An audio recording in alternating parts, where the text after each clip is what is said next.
Boa noite, igreja. Graça e paz do nosso amado Senhor Jesus Cristo. Para mim é sempre um privilégio estar com os meus irmãos, eu que sou filho dessa casa. E eu agradeço ao conselho da igreja, agradeço em especial o convite feito pelo reverendo Cid, mas é sempre um privilégio e uma grande responsabilidade. Eu convido a igreja a abrir a sua Bíblia comigo, no Evangelho de Marcos, no capítulo 1. Evangelho de Marcos, capítulo 1, nós faremos a leitura dos versículos de 14 a 15. E eu convido a igreja a se colocar de pé também, para a leitura do Evangelho.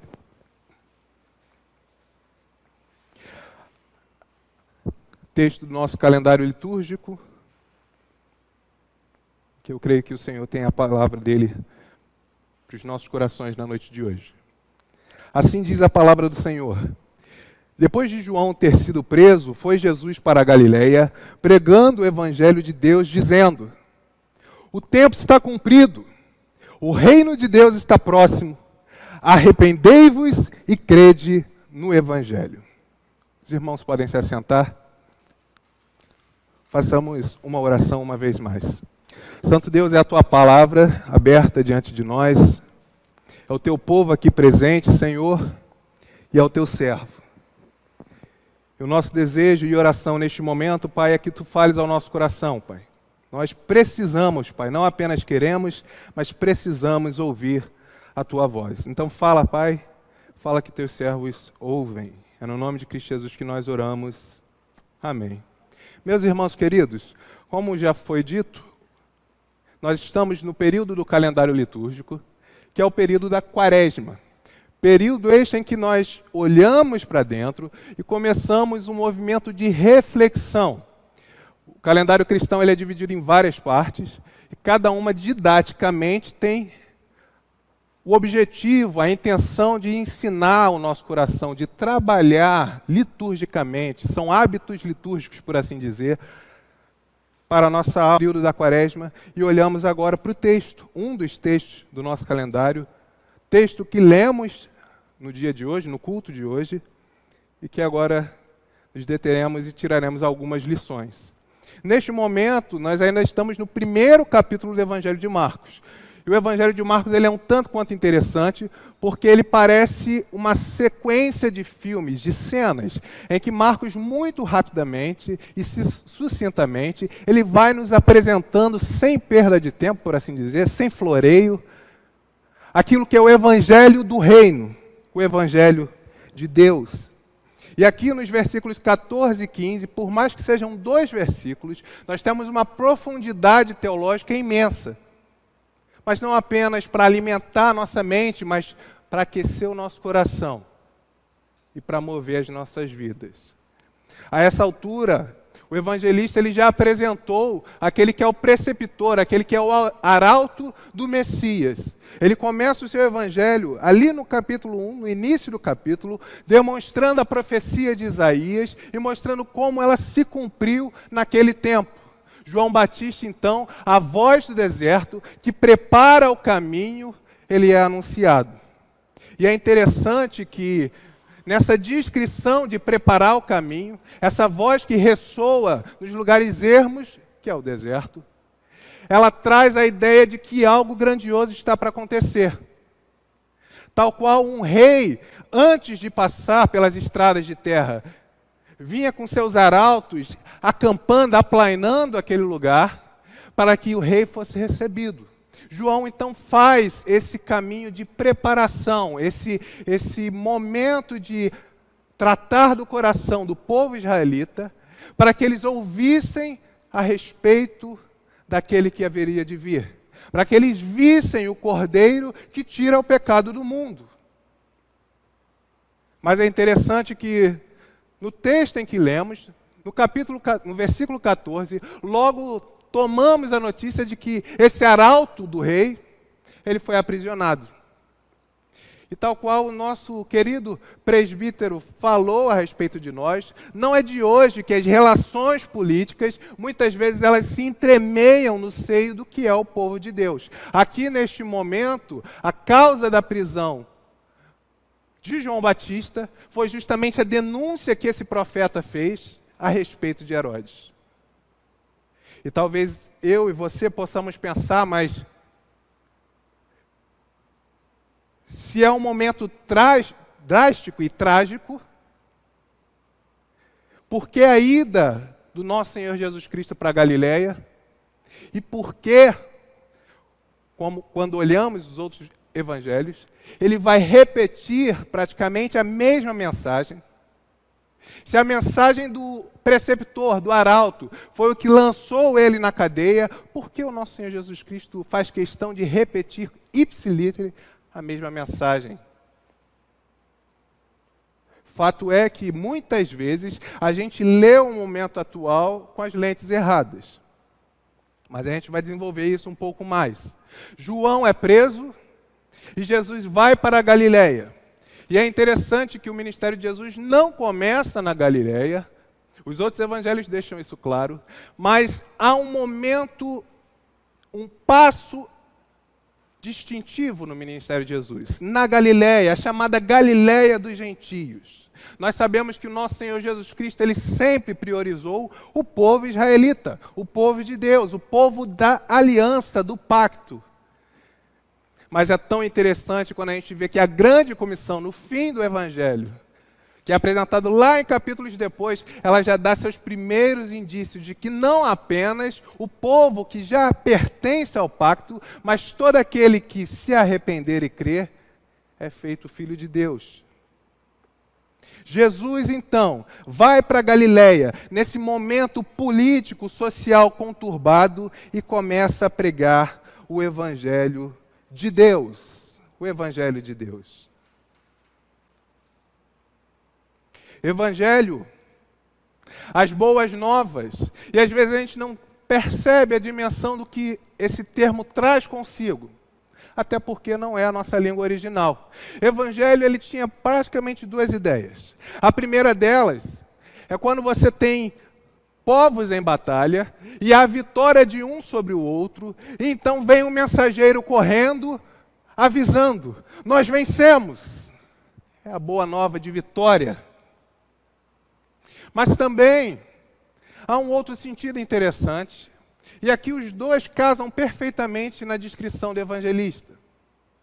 Quando o rei era entronizado, quando o rei de fato assumia o seu poder, recebia-se o evangelho.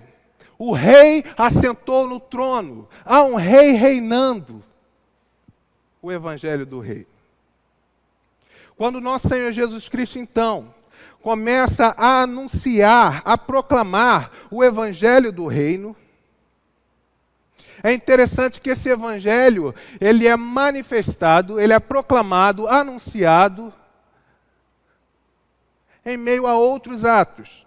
O evangelista Marcos não deixa isso claro, mas Mateus e Lucas esclarece para a gente, traz esse enriquecimento. E o reverendo Diego, há 2 domingos, salvo engano, ele falou sobre isso. O evangelho, o ministério de Jesus, na verdade, ele consistia em ensinar, pregar e curar. E talvez a gente coloque dicotomias onde não há na Bíblia. Lucas, se o ministério de Jesus consistia em ensinar, pregar e curar, por que a ênfase? A ênfase de Marcos. Porque a mensagem ela é salvífica, mas o ensino e a cura, elas são a manifestação desse Messias. A pregação de Jesus, ela não era apenas palavra, mas ela era demonstração de poder. Tanto que na continuação do 1º capítulo ainda, a gente vai ver que no meio de uma sinagoga, enquanto o próprio Cristo ensina ao povo de Deus, um endemoniado se manifesta. Para lembrar que o que Cristo estava fazendo não é apenas convencer argumentativamente ou intelectualmente o coração daqueles israelitas. Mas uma verdadeira batalha estava sendo travada. Evangelho. Só que o que acalenta o meu e o seu coração é que essa batalha já foi vencida. O nosso Senhor não fica na queda de braço E muito rapidamente, quando as forças das trevas se manifestam, Cristo faz calar. Em nome de Jesus, sai. E resolve a situação. Mas o ponto é que o Evangelho, ele traz uma movimentação, não apenas política, não apenas social, mas também e principalmente espiritual. Quando então Marcos, o evangelista, enfatiza o ato da pregação, ele está quase que colocando uma lente de aumento, não desprezando, porque no próprio evangelho dele ele vai tratar do ensino e das curas e das libertações. Mas agora ele quer mostrar para a gente qual é o cerne da fé cristã. Lembra, Marcos é uma pessoa agitada, acelerada, ele não tem tempo a perder. Mateus, então, ele vai deixar isso muito claro. Jesus percorria toda a Galileia, todas as cidades e povoados, pregando o evangelho do reino. Lucas, do que trata o evangelho de Deus, o evangelho do reino, e eu acho lindo que o Espírito Santo ele conduz todas as coisas, na escolha dos hinos, nas palavras que nós lemos.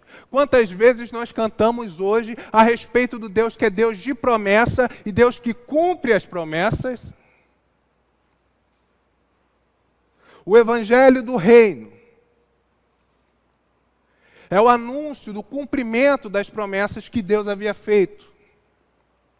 O Evangelho de Deus é a demonstração de que Jesus de Nazaré, ele é a semente de Abraão, ele é o rei Davi que haveria de vir, que o Messias que foi prometido lá atrás, agora havia chegado, e que, acima de todas as coisas, nós podemos confiar no Deus que nós servimos. Porque Deus, ele não é um político mentiroso.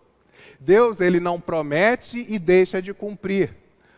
Ou faz aqueles quase que produtos casados, em que você acha que está ganhando alguma vantagem e no fim das contas está só pagando e ainda diz que foi de graça. O ponto é que nosso Deus não é Deus que deixa de cumprir a sua palavra. Muito pelo contrário. O próprio profeta vai dizer que o próprio Deus, ele vela pela sua palavra para a cumprir. E que a palavra que ele ordena, ela sempre cumpre para com o propósito que ela foi dada. O Evangelho de Deus. Mais uma vez o Senhor provando para os nossos corações teimosos e tardios em aprender que Ele não mente. Jesus, Ele encarna o que o próprio Deus havia profetizado lá pelo seu servo Isaías, no capítulo 61, versículos de 1 a 3. E o próprio Jesus, mais à frente, toma esse mesmo texto. A profecia é a seguinte: o Espírito do Senhor está sobre mim, porque o Senhor me ungiu para pregar boas novas aos quebrantados de coração, a proclamar libertação aos cativos e a pôr em liberdade os algemados. Nós também cantamos isto hoje. E a apregoar o ano aceitável do Senhor e o dia da vingança de nosso Deus, a consolar todos os que choram e a pôr sobre os que em Sião estão de luto uma coroa em vez de cinzas, olhos de alegria em vez de pranto, vestes de louvor em vez de espírito angustiado, a fim de que se chamem carvalhos de justiça plantados pelo Senhor para a sua glória.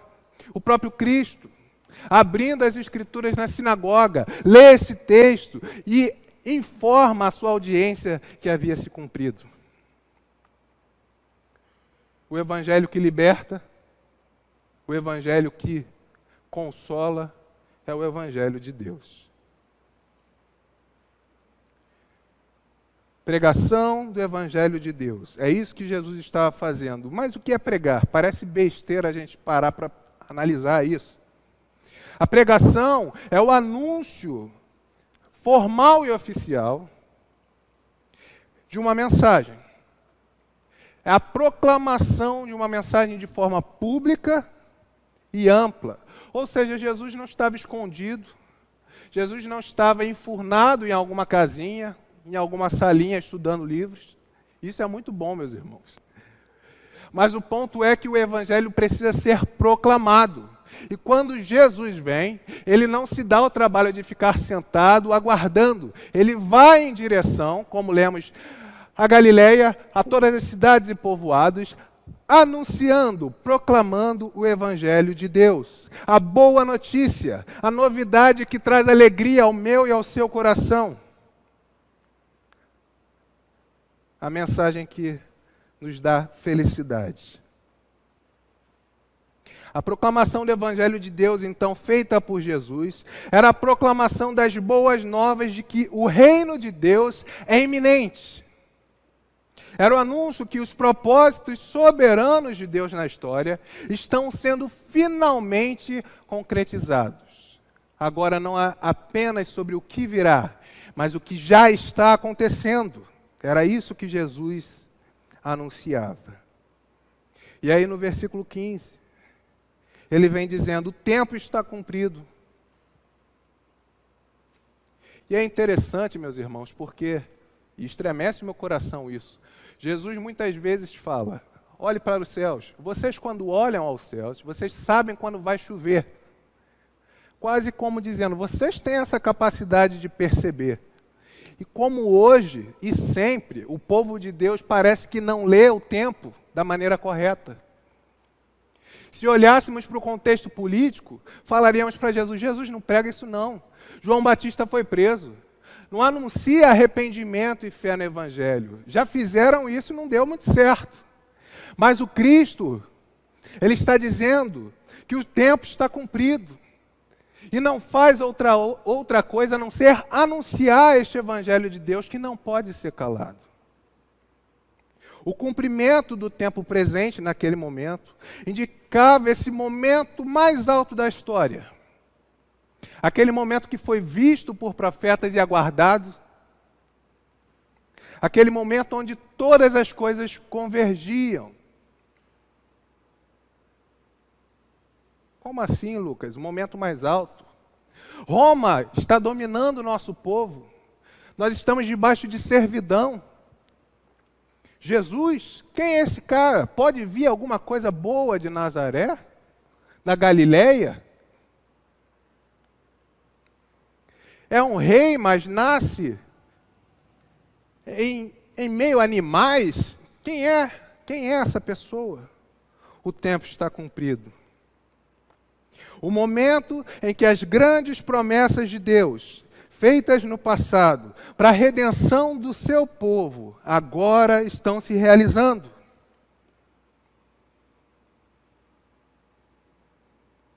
O tempo está cumprido. O tempo está naquele momento exato para qual foi escrito. O nosso Deus, que é quase como um autor de um livro, prepara uma grande obra para que, à medida que vai se desenrolando, nós vamos percebendo e descobrindo o que Ele está querendo nos comunicar. O tempo está cumprido. É chegada a salvação.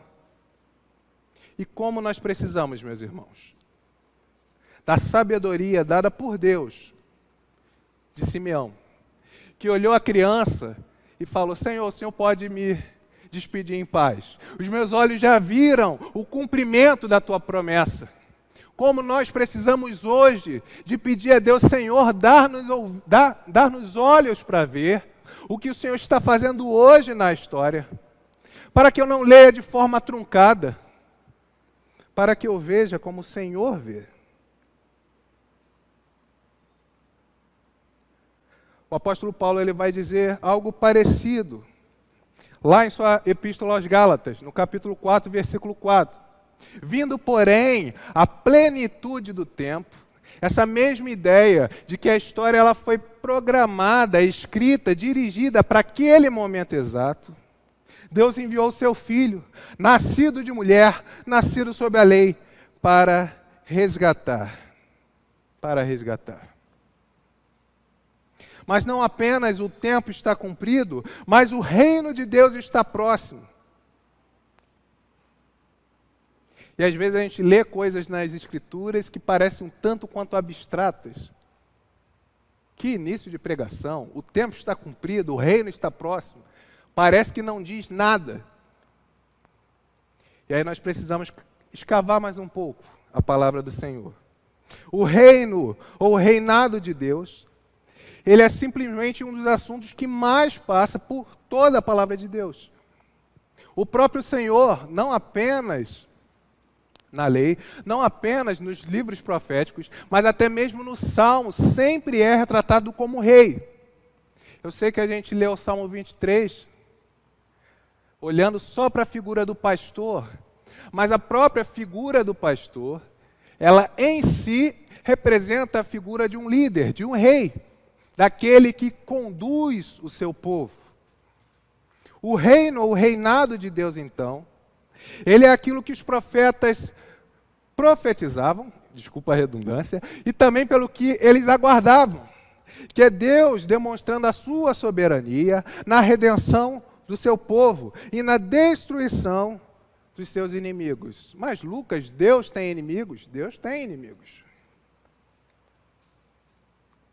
As forças das trevas, como já dissemos, é um deles, Satanás e a sua corja. O pecado é outro deles, e a própria morte. Quando Jesus Cristo diz que o reino está próximo, ele está dizendo que já agora a manifestação do poder de Deus na redenção e desfazendo as obras desses inimigos iria aparecer. Não à toa, o nosso Senhor, mais uma vez, é o Cordeiro de Deus que tira o pecado do mundo. O nosso Senhor é aquele, a semente da mulher, que esmagaria a cabeça da serpente.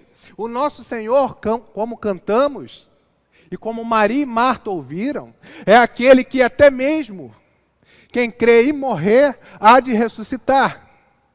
Os efeitos dos inimigos do Senhor estariam um por um sendo desfeitos já no tempo presente. O reino de Deus é aquele estado de governo, de domínio do Senhor, onde o universo será completamente transformado e o coração de cada um do seu povo será dirigido e trabalhado. Hoje nós já desfrutamos, mas um dia haveremos de desfrutar plenamente. O reino de Deus está próximo. A vinda do Messias, então, a vinda de Jesus Cristo, ela é o início daquilo que Deus poderia e vai fazer aqui nesta terra. É a vinda do Rei, é a vinda do Senhor dos Senhores.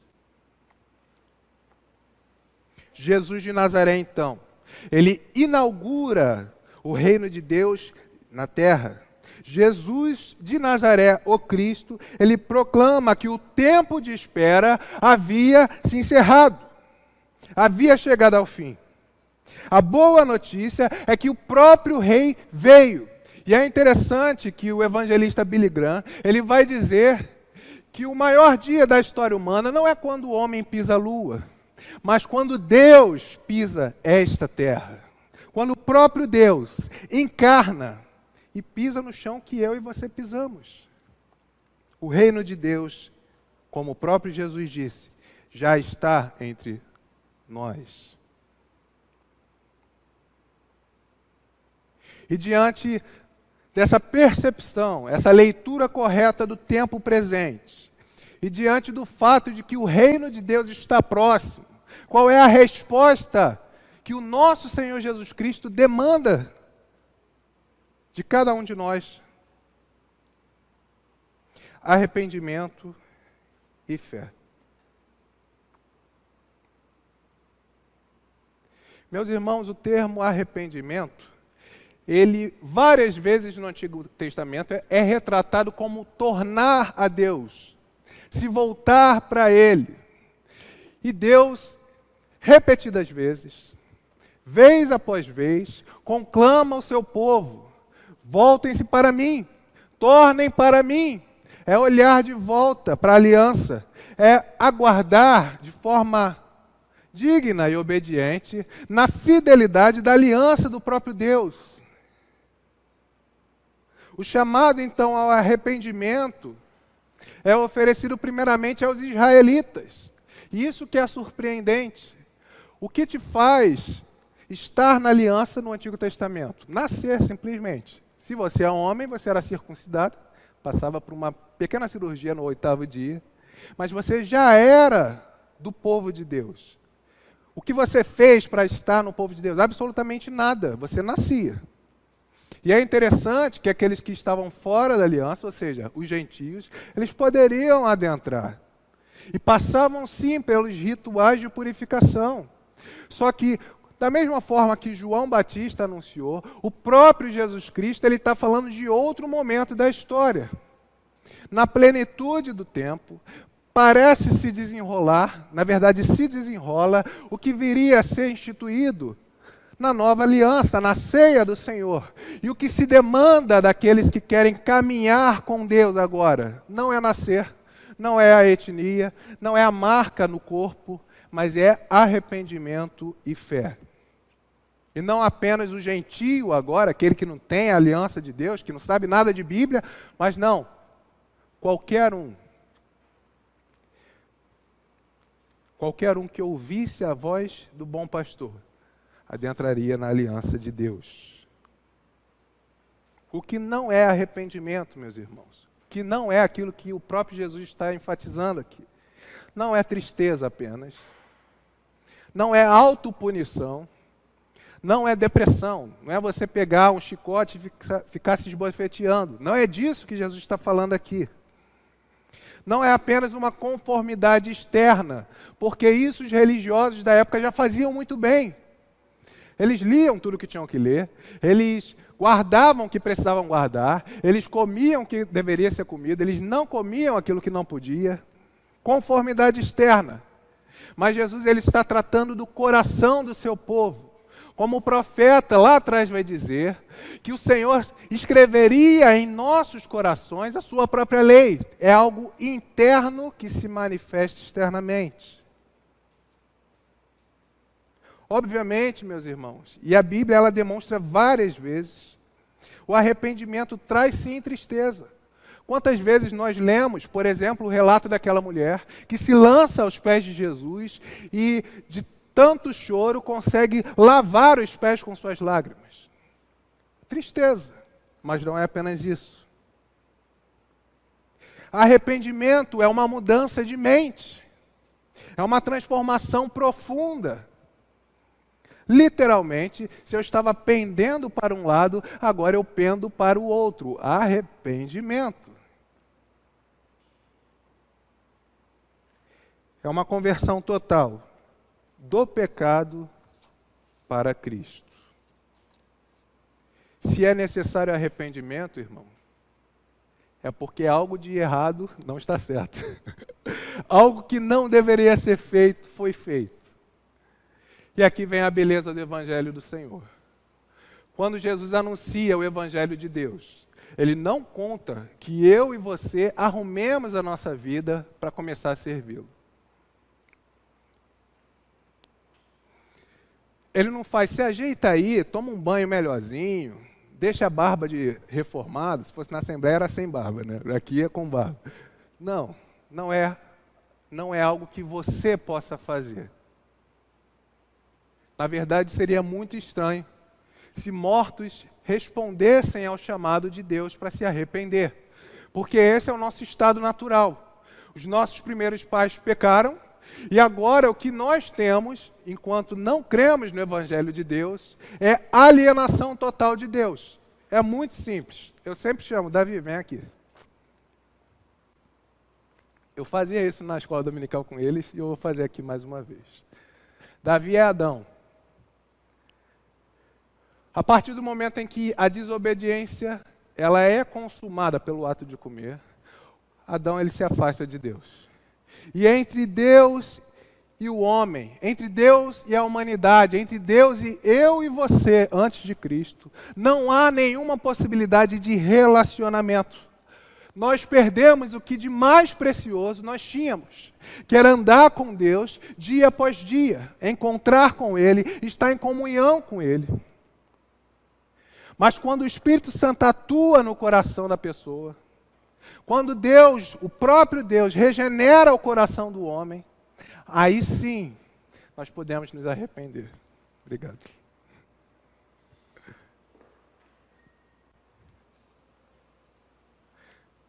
Não é algo que eu e você possa fazer, meus irmãos. E por mais que você tente a vida toda, e alguns tentam, ser a pessoa perfeita, fazer tudo certinho, eu tenho certeza, você não consegue. Experiência própria. E às vezes a gente precisa fazer uns testes, porque a gente é recalcitrante. Jesus, ele vai tratar do coração do homem falando a respeito do adultério. E aí o religioso, ele fala, bem, se eu não me deitar com a mulher do outro, eu não cometo adultério. Mas Jesus, ele olha para aquele homem e diz, não, se você cobiça no seu coração, você já cometeu adultério. Ah, Lucas, mas adultério é algo muito pesado, assim. Eu falo que é a teologia do vendedor de bala do ônibus. Eu não mato, eu não roubo. Aliás, eu poderia estar matando, eu poderia estar roubando, eu poderia estar me prostituindo, mas estou aqui vendendo a minha bala. Às vezes, a sociedade, nós cristãos, usamos dessa teologia popular para se justificar. A Bíblia diz que a gente tem que honrar pai e mãe. E alguns dos irmãos estão com a mãe aqui do lado, então não pode mentir. Quem de nós nunca desobedeceu os pais? Bem, pelo menos nesse pecado a gente já cometeu. O salário do pecado, como o próprio apóstolo Paulo vai dizer, é a morte. E foi isso que aconteceu com Adão, e nós herdamos isso. Mas é isso que todos os dias acontece conosco, se permanecermos distantes de Cristo. Mas o próprio Deus, o Deus Emanuel, como já foi dito aqui esta noite, ele se encarrega de resolver o maior problema do homem, que é o problema do pecado. E agora você não precisa tentar se colocar, tentar se salvar, porque Deus já deu o jeito dele, o jeito perfeito, o plano perfeito já se concretizou. E aí vem o chamado arrependimento, que uma vez tocados pelo Espírito, nós podemos responder. Arrependimento. Davi, ele descreveu muito bem isso. Ele disse, Senhor, cria em mim, ó Deus, um coração puro, e renova dentro de mim um espírito inabalável. Sacrifícios agradáveis a Deus são um espírito quebrantado, coração compungido e contrito. Não desprezarás, ó Deus. Entende que o próprio Davi, ele clama por uma intervenção do próprio Deus em seu coração. E muitas vezes nós nos encontramos nesse momento, vemos a malignidade no nosso coração. Senhor, mas tantas vezes eu caio nisso. E falo que não vou fazer mais, e vem início do ano, escrevo lá os meus propósitos para 2024 e caio de novo. Deixo de ser um crente que lê a Bíblia, deixo de ser um crente fiel, dou calote nos outros. Se o Senhor não me mudar, eu vou permanecer do mesmo jeito, porque é necessário uma mudança no coração. No coração. Sempre dizem, e aqui na cidade é difícil da gente ver isso, mas se você tivesse um porquinho, desse um banho nele, botasse um lacinho, jogasse perfume, ele ia correr para a lama de novo. Voltar para aquilo que ele está habituado. Mas quando Deus opera, quando o Espírito Santo de Deus nos convence do pecado, da justiça e do juízo, aí sim nós podemos nos arrepender e nos voltar para Deus. Mas se a primeira faceta da moeda é arrependimento, a segunda faceta é a fé. É crer no Evangelho. Crer no Evangelho não é seguir um código de conduta religioso. Então eu peço ao reverendo Diego, escreve para mim aquilo que eu posso e não posso fazer. E aí o bom pastor, né, instrui as ovelhas e escreve. Não é seguir um conjunto de regras. Embora a conduta, ela manifesta o que vem de transformação no coração, mas não é seguir regras. Crer no Evangelho é ter olhos para ver a intervenção do próprio Deus para ajudar o pecador. É ver, pela operação de Deus, que a promessa do Senhor se cumpriu. Crer no Evangelho, meu irmão e minha irmã, é essencialmente entrar em relacionamento com Jesus. Ele é o Evangelho, Ele é a Boa Nova, Ele é a mensagem que traz felicidade ao meu e ao seu coração. Não à toa, meus irmãos, nós temos uma mesa bem grande aqui, em que mensalmente, pelo menos 2 vezes aqui nesta igreja, nós celebramos a comunhão do nosso Senhor Jesus Cristo. Comunhão é relacionamento, mesa é relacionamento. O Evangelho, em essência, é a pessoa de Jesus. O que Marcos está dizendo para mim e para você, o que o próprio Senhor diz para mim e para você, é: entra em relacionamento comigo, entra em comunhão comigo. Senhor, como? Crendo e se arrependendo. E aí sim, a gente confia no que Ele fez. Quando Ele sobe no madeiro, por mim e por você. Quando Ele sangra por meu e seu pecado. Quando Ele experimenta de fato a morte. Ele não desmaiou. Ele não fechou o olho assim, esperou bater a foto para botar no Instagram. Não, Ele de fato morreu. Passou 3 dias.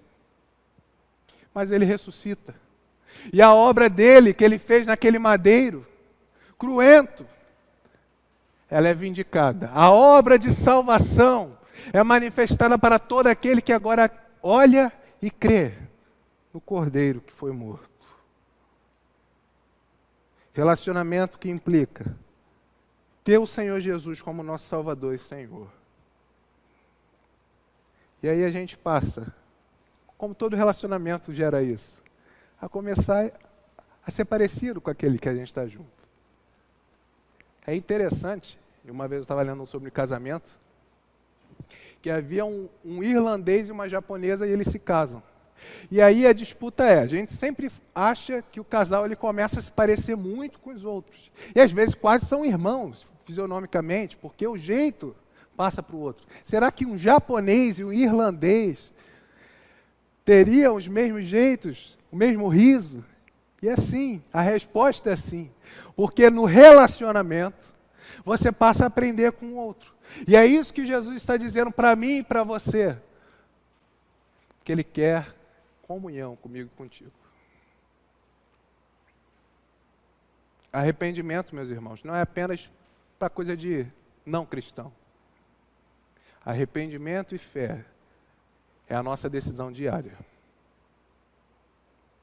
O próprio Lutero, quando ele se debruça sobre as Escrituras, e a primeira vez que ele lê esse termo arrependimento, diferente do que ele compreendia antes, ele deixa isso muito claro. Arrependimento e fé precisa ser a nossa marca. Não à toa, no momento do culto, nós tivemos um momento de confissão e contrição. Quando você dobrar os seus joelhos e for orar, você peça perdão pelos seus pecados. Se arrependa, mas creia na obra do Senhor Jesus Cristo. Todos os dias, todos os dias.